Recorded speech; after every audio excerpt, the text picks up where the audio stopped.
वाहन कंपन्यांना CSRचा फंडापेक्षा मी स्वतः आज खरं तर हा प्रश्न तुम्ही चांगला विचारला. मी स्वतः आता या पत्रकार परिषदेनंतर ट्विट करणार आणि हे राजकीय उत्तर नाही, माझ्याकडे ट्विट पण तयार आहे.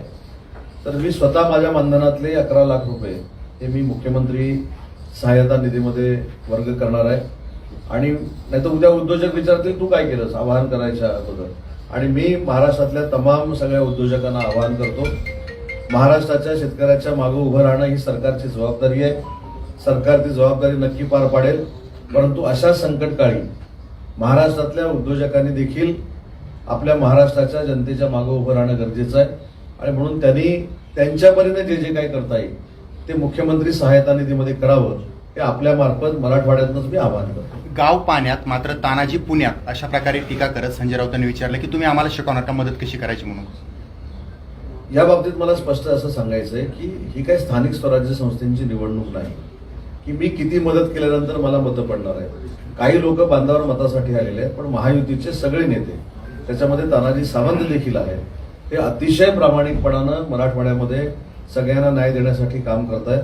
मी असं म्हणत नाही की सगळ्याच पक्षाचे करत असतील, पण यायचं आणि तोंडसूट घेऊन जायचं अशा संकटाच्या वेळी हे योग्य नाही. इथं तुम्ही येऊन काय केलं हे खरं त्यांना जनतेला सांगणं गरजेचं होतं. त्याच्यामुळं स्वतः फक्त यायचं, मी त्याचा उल्लेख पर्यटन असं करणार नाही, पर्यटनासारखं आल्यासारखं यायचं निघून जायचं आणि उगाचच नाहक फक्त शिंदे साहेब आणि त्यांच्या सभोवतालच्या लोकांवर टीका करायची, हे काय राजकीय परिपक्वता असं मला वाटत नाही.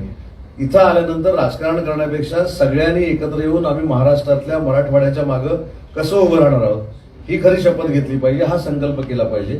आणि आचारसंहितेनंतर आहे ना, छत्रपती संभाजीनगर महानगरपालिका आहे, जिल्हा परिषद आहे, त्यावेळी बघू ना, तुम्ही आमच्यावर टीका करा, पण आम्ही तुमच्यासारखी टीका करणार नाही. पण आम्ही विकास कामं जी काय केलेली आहेत ते आम्ही जनतेला सांगू.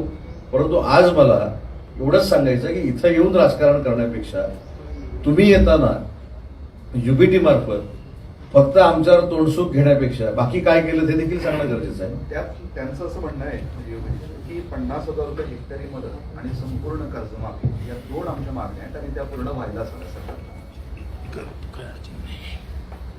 सरकारमध्ये ते पण होते, नाही ते पण सरकारमध्ये होते. मी एवढंच सांगतो की काल महायुतीच्या तिन्ही नेत्यांनी, शिंदे साहेब असतील, देवेंद्रजी असतील, अजितदादा असतील, यांनी केंद्र सरकारला पत्र दिलेलं आहे कशा पद्धतीनं मदत केली पाहिजे.